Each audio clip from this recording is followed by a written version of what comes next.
दोस्तों, अगर आप भी इन 4 गंभीर बीमारियों से बचना चाहते हैं तो आज से अभी से चिंता करना छोड़ दीजिए। अगर आप चिंता करते थे 4 गंभीर बीमारियां आपका पीछा करती रहेंगी और आपके शरीर को नष्ट कर देंगी, आपके शरीर को बीमारी की तरफ ढकेल देंगी। दोस्तों, आपने कहावत भी सुना होगा, चिंता चिता की तरफ ले जाती है और चिंतन हमें अपने ज़िंदगी में आगे ले जाते हैं। तो दोस्तों, चिंता को छोड़िए और चिंतन करिए, आप अपने ज़िंदगी में हमेशा खुश रहेंगे। आपको चिंता चिता की तरफ ले जाती है। तो चलिए दोस्तों, आज के वीडियो में जानते हैं चिंता हम क्यों करते हैं, चिंता करने से कौन कौन सी बीमारियां होती हैं, ज़्यादा सोचने से कौन कौन सी बीमारियां होती हैं। दोस्तों, हमें ज़्यादा सोचना नहीं है, सोचना कम है, काम ज़्यादा करना है। और अगर आप ज़्यादा सोचते भी हैं तो उसे कैसे दूर करें वो भी हम बताएंगे। तो दोस्तों, चलिए जानते हैं वो कौन सी 4 बीमारियां होती हैं और फिर उन बीमारियों के कारण कौन कौन सी बीमारियां होती हैं ये भी जानेंगे और कुछ आपको बचाव के उपाय भी बताएंगे। इसलिए मित्रों, वीडियो को स्किप किए बिना अंत तक देखिएगा। देखने के बाद ये जानकारी ज़्यादा से ज़्यादा लोगों तक शेयर करिएगा। तो दोस्तों, सबसे पहली जो बीमारी होती है, अगर आप चिंता करते हैं तो आप डिप्रेशन में चले जाते हैं, जिससे आपको मानसिक बीमारी का खतरा बढ़ जाता है, जैसे पागलपन का आना, नींद ना आना। आप देखते होंगे बहुत सारे लोग ऐसे चलते हैं। और ये चिंता हम क्यों करते हैं? आज की भाग दौड़ भरी ज़िंदगी में हमें पैसे चाहिए, चकाचौंध ज़िंदगी में हमें पैसे चाहिए घर बनवाने के लिए।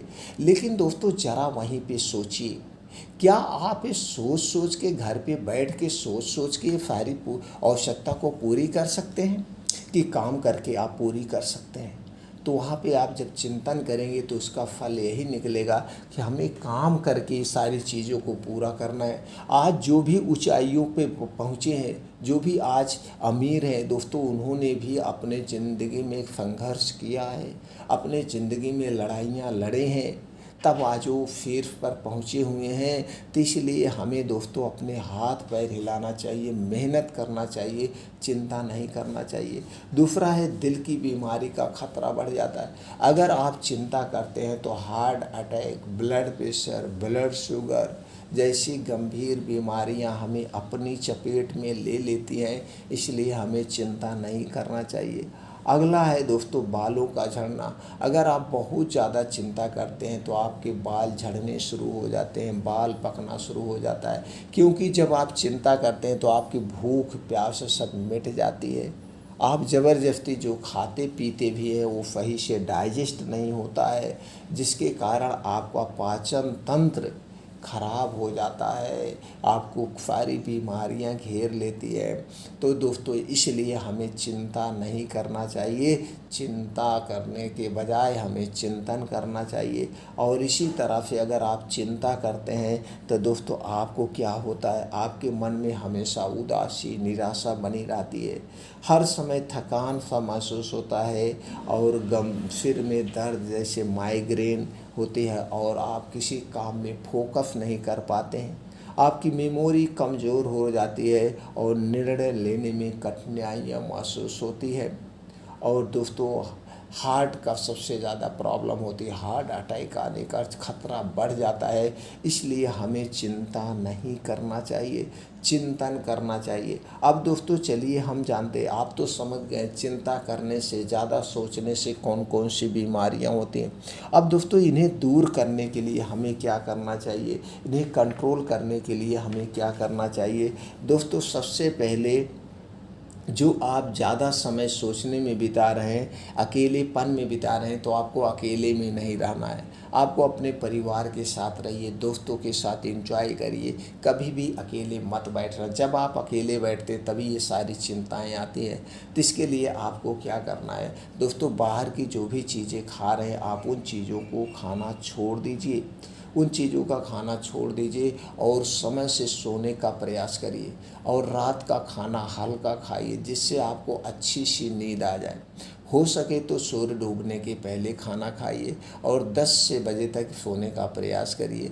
अगर आप रात में मोबाइल का प्रयोग कर रहे हैं तो दोस्तों मोबाइल का प्रयोग मत करिए, क्योंकि इसमें जो रेडिएशन निकलती है, जो आँख उसकी रोशनी होती है, वो हमारे नींद को डिस्टर्ब कर देती है। शाम फिर आप मोबाइल से दूरी बना लीजिए, यानी सोने के 2 घंटे पहले से मोबाइल से दूरी बना लीजिए।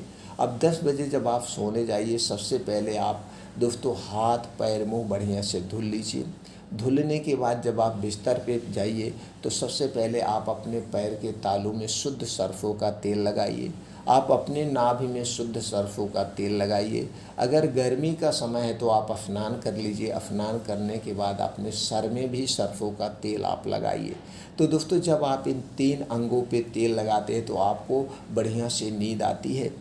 और दोस्तों जब आप नाभि में शुद्ध सरसों का तेल लगाते हैं तो नाभि के पीछे एक पेकोटी ग्रंथि पाई जाती है, और इसी पेकोटी ग्रंथि से शरीर की सारी नसें जुड़ी होती हैं, जिससे आपके शरीर का पूरा ऑयली हो जाता है। यानी कि आपने पूरे शरीर को तेल दे दिया। जैसे आप गाड़ी की सर्विसिंग कराते हैं, उसी तरह ने आपने अपने शरीर की सर्विसिंग करा दिया।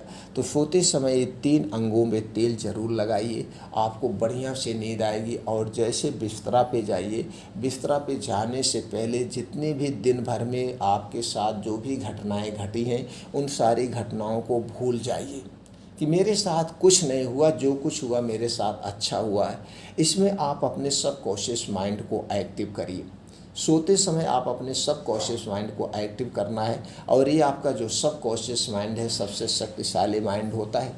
अगर आपने इस पर विजय प्राप्त कर लिया तो दोस्तों आप अपनी ज़िंदगी को सबसे बड़ी सफलता, कामयाबी को हासिल कर सकते हैं। क्योंकि ये यह पागल होता है, सिर्फ इसे पॉजिटिव थिंकिंग देना है। आपको ये सोचना है कि जो आदमी अगर ऊंचाई पे पहुंचा, हेलीकॉप्टर बना सकता है, तो मैं भी हेलीकॉप्टर बना सकता हूं। इस तरह से इसे पॉजिटिव थिंकिंग देना है, और इसी सोच के साथ आपको सोना है कि मेरी कल की सुबह जो होगी सबसे अच्छी सुबह होगी, और कल मैं कुछ ऐसे बेहतरीन काम करने वाला हूं।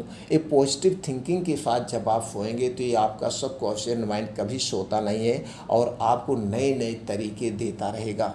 नए नए तरीके, कल सुबह आपको उठना है जल्दी ये बताएगा और समय से जगा देगा, और दिन भर में अद्भुत नुस्खे आपको देगा, किस पे आप काम करिए, ये काम करिए, उसी में आपको उलझाया रहेगा, सोचना नहीं देगा। इसलिए सबकॉन्शियस माइंड को एक्टिव करके आप सोचिए, पॉजिटिव थिंकिंग के साथ आप सोइए। जब सुबह आप 4 से 5 बजे उठ जाइए, उठने के बाद सबसे पहला काम करिए, अपने शरीर को थकाना है। जब आपकी शरीर थकी हुई होती है तो आपको अच्छी सी नींद आने, थकाने के लिए क्या करना है, इसके लिए दोस्तों 5 बजे उठने के बाद 2 से 3 गिलास गुनगुना पानी पीजिए। अब आप निकल जाइए बाहर फील्ड में, क्षेत्र में। क्या करना है, कम से कम 5 से 6 किलोमीटर का मॉर्निंग वॉक करिए, और इसे दोस्तों आप 20 मिनट में कवर करने का प्रयास करिए। मॉर्निंग वॉक जहाँ पे करना, जहाँ पे मिट्टी हो, हरी घास हो, नंगे पाँव मॉर्निंग वॉक करना। मॉर्निंग वॉक करने के बाद वहीं बैठ के कुछ योगा, प्राणायाम, मेडिटेशन करिए, प्राणायाम करिए, योगा करिए। सब कुछ करने के बाद लास्ट में दोस्तों वहीं पे 20 मिनट का ध्यान करना है, मेडिटेशन करना है। मेडिटेशन हर दिमागी बीमारी का इलाज है, हर गलत सोच का इलाज है। इसमें दोस्तों आप बैठ जाइए। बैठने के बाद सबसे पहले अपने शरीर के बारे में सोचिए। उसके बाद अब आप चले जाइए। अगर आप 60 साल के हैं, आपकी आंख मुनी हुई है, अगर आप 60 साल के हैं तो सोचिए जब आप 20 साल के थे, जब आप 30 साल के थे, जब आप 40 साल के थे, तो आपके शरीर में कैसी एक्टिविटी थी, उस समय आप क्या कर रहे थे। 20 साल के थे तो कौन सा खेल आपको पसंद था, किस खेल में आप आगे थे। उस समय आप अगर किसी कंपटीशन की तैयारी कर रहे तो किस तरह से आप पढ़ते थे। अगर आप कोई अच्छा सा कपड़ा पहनते थे तो कौन सा कपड़ा सबसे ज़्यादा आपको पसंद था, कैसे आपका लुक था, वही इमेजिन करना है। और 40 साल की उम्र में थे, 30 साल की उम्र थे, किस किस अच्छी चीज़ों से आप गुजरे, आपकी शादी कब हुई, कैसी हुई, यानी कि वो अच्छी अच्छी बातें आपको सोचना है। और ये सोचना है कि अब हमें फिर क्या करना है, क्योंकि अभी तो मैं 40 साल का हूँ। ये नहीं सोचना मैं 60 साल का हूँ, इसे कभी नहीं ला। आपको ये सोचना अभी तो मैं 40 साल का हूँ, अभी आप 40 साल के बाद हम क्या करना है, क्योंकि अभी हमें और 40 साल जीना है। तो ऐसे सोच के अपने शरीर को एक्टिव करिए। आपका ध्यान इसी पे होना चाहिए। और ध्यान कहाँ करना है? बाहर फील्ड में, घर पे नहीं करना है, पार्कों में करना है। घर पे आप डिस्टर्ब हो जाएंगे। तो इतना ध्यान करके, कंट्रोल करके आप अपने माइंड को करिए दोस्तों। आप हर एक चिंता से दूर होंगे और हमेशा आपकी सारी चिंताएं खत्म हो जाएंगी।